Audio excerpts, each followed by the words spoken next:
नमस्कार मंडळी, आपले या श्री स्वामी आज्ञा या मराठी चॅनलमध्ये सर्वांचं मनापासून स्वागत. मंडळी, अक्कलकोटच्या स्वामी समर्थ महाराजांची माहिती, स्वामी समर्थांच्या त्या आघात लीला, आघात चमत्कार आपण या चॅनलच्या माध्यमातून बघितले, चॅनलच्या माध्यमातून अनुभवले. आज आपण माहिती घेणार आहोत शेगावच्या गजानन महाराजांबद्दलचे. गजानन महाराजांच्या हातामध्ये असणारी ती चिलीम, म्हणजे गांजा ओढण्यासाठी असणारी ती चिलीम, ती आली कुठून?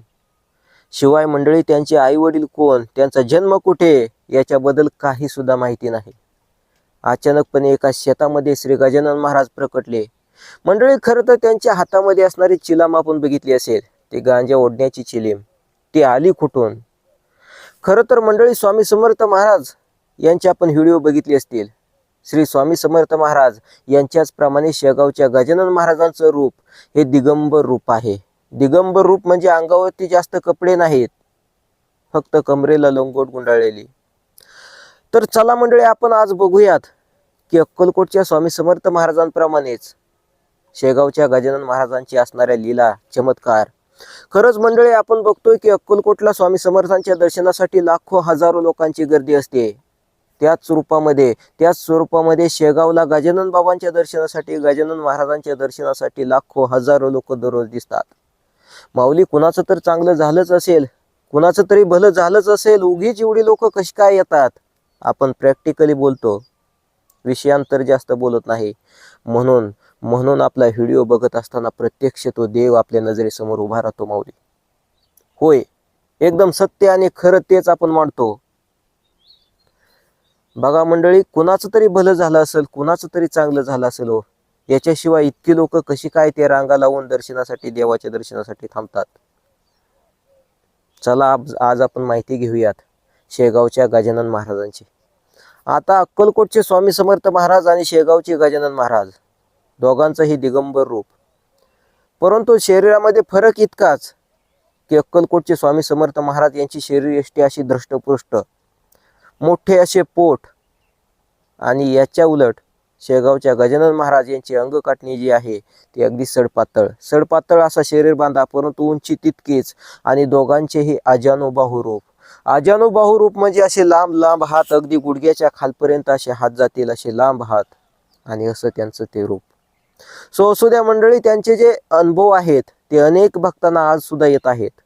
होय, अनेक भक्तांचं भलं झालेलं आहे, कल्याण झालेलं आहे, म्हणून तर लोक इतकी लाखोंच्या संख्येने तिथं जातात. चला आता आपण बघूयात की गजानन महाराजांच्या हातामध्ये असणारी ती चिलाम, ती गांजा ओढण्याची चिलीम आली कुठून? मंडळी, काशीमध्ये एक गोसावी होता, आणि त्या गोसाव्यानं ही गजानन महाराजांची कीर्ती ऐकली, गजानन महाराजांचे चमत्कार ऐकले, आणि त्या गोसाव्याला इच्छा झाली की आपण शेगावला जायचं आणि गजानन बाबांचं दर्शन घ्यायचं. कसे आहेत गजानन महाराज, एकदा बघायचंच, असं त्या गोसाव्यानं ठरवलं. मंडळी, गोसावी म्हणजे थोडक्यामध्ये आपण देवाचा भक्त असं समजूयात. भगवान शंकराची विशेष करून ते उपासना, भक्ती करतात. आणि गोसावी यांना मुलं बाळ सुद्धा असतात. काही संसार रूपामध्ये असतात, तर काही गोसावी या संसाराचा वगैरे त्याग करून सगळ्यांपासून अलिप्त झालेले असतात, फक्त देवाचीच भक्ती करायची. हो, आणि अशाच पद्धतीचा एक गोसावी, त्या गोसावीनं ठरवलं की शेगावला गजानन महाराजांकडे जायचं. परंतु तो गोसावी गरीब, काहीच नसायचं, कारण काखेमध्ये एक झोळी अडकवलेली, आणि इकडून तिकडून कुठून तरी 4 घास मागून तो खायचा. मग त्याच्या मनामध्ये एक विचार आला की आता आपण शेगावला गजानन महाराजांच्या दर्शनासाठी जातोय, मग महाराजांसाठी आपण काय न्यायचं? महाराजांना काहीतरी भेट नेली पाहिजे. परंतु त्या गोसाव्याकडे असं काहीच नव्हतं की तो शेगावच्या गजानन महाराजांना देईल. परंतु त्यानं मनाशी ठरवलं की काहीही करायचं, परंतु आपण शेगावच्या गजानन महाराजांच्या भेटीसाठी, महाराजांच्या दर्शनासाठी जायचं. शेवटी मंडळी, त्या गोसाव्याच्या मनामध्ये विचार आला की आपण गांजा न्यायचा आणि गांजा त्यांना द्यायचा. बघा मंडळी, 3 महिने हा गोसावी विचार करीत होता. 3 महिन्यापासून चिंतेमध्ये होता की काय न्यायचं आणि काय करायचं, कसं जायचं. परंतु 3 महिने निघून गेले विचार करता करता, आणि 3 महिन्यानंतर हा गोसावी काशीवरून चालत निघाला. शेगावच्या गजानन महाराजांच्या दर्शनासाठी हे गोसावी बुवा निघाले. बघा मंडळी, जात असताना त्या ठिकाणी ते जाऊन पोहोचले. बघितलं तर काय, कित्येक लोकांची गजानन महाराजांच्या दर्शनासाठी रांग लागलेली, अनेक लोक रांगेमध्ये थांबलेले, आणि एका कटड्यावरती गजानन महाराज बसलेले. महाराजांचं ते वेगळंच तेजोमय रूप, अगदी झळाळतं ते तेज, हे मात्र पाहण्यासारखं होतं. त्यांचे अजानुबाहू हात, म्हणजे गुडघ्यापेक्षा खाली असं लांबपर्यंत असणारे हात, आणि अशा पद्धतीने आपल्या भक्तांना गजानन महाराज आशीर्वाद देत होते. कोणी भक्त काहीतरी सोकुशीनं महाराजांना भेट द्यायचा, कोणी काही द्यायचा, परंतु हा जो गोसावी आहे हा तिथं येऊन पोचला. या गोसाव्याला वाटलं की आता आपण कसं द्यायचं गजानन महाराजांना गांजा, नेमका कसा द्यायचा, ही आलेली लोक काय बोलतील. याच्यामुळं हा गोसावी एका कोपऱ्यामध्ये थोडासा लांब अंतरावरती जाऊन बघत बसला. प्रत्येक जण यायचा, दर्शन घ्यायचा, परंतु हा मात्र गोसावी पुढं जायचं याचं धाडीस होईना. कारण आपण आणलेला गांजा गजानन महाराजांना कसा द्यायचा. मंडळी, खरं तर हा जो गोसावी आहे हा चिंतेमध्ये आहे आणि इथं येऊन बसलेला आहे, हे गजानन महाराजांना आपोआप समजलं. अंतर्ज्ञानी होते गजानन महाराज. त्यांनी आपल्या एका भक्ताला जवळ बोलवलं आणि त्याला हळूच सांगितलं की कोपऱ्यामध्ये असणाऱ्या त्या गोसावी बुवाला आमच्याकडे बोलवा. मंडळी, तो भक्त, तो सेवेकरी त्या गोसाव्याला बोलवायला गेला आणि सांगितलं की महाराजांनी तुम्हाला बोलवलंय. बघा मंडळी, हा गोसावी हे गेला, महाराजांचं दर्शन घेतलं, परंतु हा चाचपटत होता. कारण या गोसाव्याच्या मनामध्ये संकुचित भाव निर्माण झाला की आपण कुठल्या तोंडानं हा गांजा द्यायचा, कसा आपण गांजा द्यायचा, बाकीची बघणारी लोक काय बोलतील. मंडळी, काय त्या अंतर्ज्ञानी असणाऱ्या त्या गजानन महाराजांना सगळं काही समजलेलं होतं. ते त्या गोसाव्याला बोलले की गोसावी बुवा, 3 महिन्यापासून तुम्ही आमच्याकडे येण्यासाठी धडपडताय. 3 महिन्यापासून तुमच्या मनामध्ये विचारांचं वादळ सुरू आहे की गजानन बाबांना गांजा आपण द्यायचा, तर तो गांजा कसा द्यायचा, द्या बघूया कोणता कुठे आहे तुमचा तो गांजा आणलेला. बघा मंडळी, पिशवी नव्हती, काय नव्हती, टाकेमध्ये असणाऱ्या त्या झोळीमध्ये गांजा होता. आता तो गांजा घेऊन हातामध्ये कसा द्यायचा, गजानन महाराजांच्या हातामध्ये तो गांजा कसा द्यायचा. म्हणून त्यांनी ते जो पिशवी त्या झोळीमध्ये असणारी चिलाम काढली आणि त्या चिलमीमध्ये तो गांजा व्यवस्थितपणे भरला आणि ती चिलाम गजानन महाराजांच्या हातामध्ये दिली. बघा मंडळी, गजानन महाराजांनी त्या गोसाव्याला आशीर्वाद दिला, परंतु गोसावी हा अत्यंत चाणाक्ष आणि हुशार होता. वैराग्य काय असतं ते गोसाव्यांकडून शिका.